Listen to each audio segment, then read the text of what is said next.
Hi అండి, welcome to our channel Sravani's little world. ఈరోజైతే హెల్తీగా టేస్టీగా స్పాంజీ రాగి కేక్ ఎలా చేసుకోవాలో చూసేద్దాం. ఎవరికైతే ఇంట్లో చిన్నపిల్లలు ఉంటారో వాళ్ళకి రాగి జావ చేసిస్తే ఇష్టపడరు కదా, అలాంటి వాళ్ళకి ఇలా కేక్ లాగా తయారు చేసి ఇస్తే ఇష్టంగా తింటారు.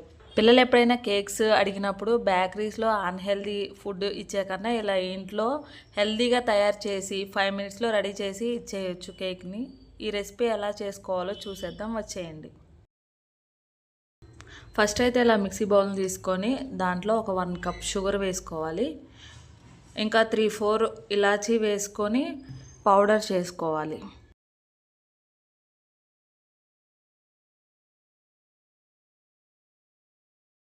ఫస్ట్ అయితే ఒక బౌల్ తీసుకొని దాంట్లో మనం ముందుగా రెడీ చేసి పెట్టుకున్న షుగర్ పౌడర్ని అయితే వేసుకోవాలి.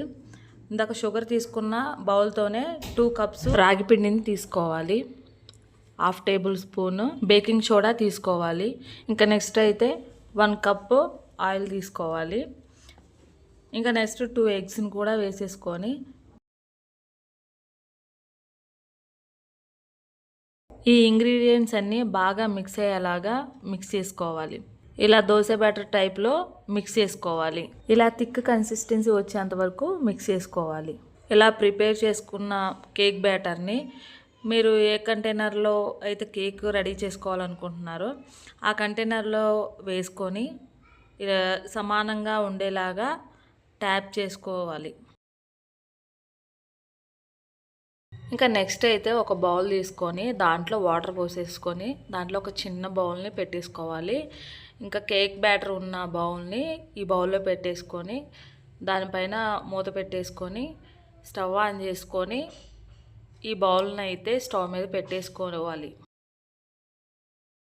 దీన్ని ఇంకా సిమ్లో పెట్టేసి ఒక 30 మినిట్స్ అలా సిమ్లోనే వదిలేసుకోవాలి. 30 మినిట్స్ తర్వాత ఇలా చెక్ చేసుకోవాలి. దీనికైతే అంటుకోలేదు కాబట్టి ఈ కేక్ అయితే పూర్తిగా కుక్ అయిపోయింది. ఇంకా దీన్ని అయితే స్టవ్ మీద నుంచి దింపేసుకొని ఒక 5 మినిట్స్ చల్లారనివ్వాలి.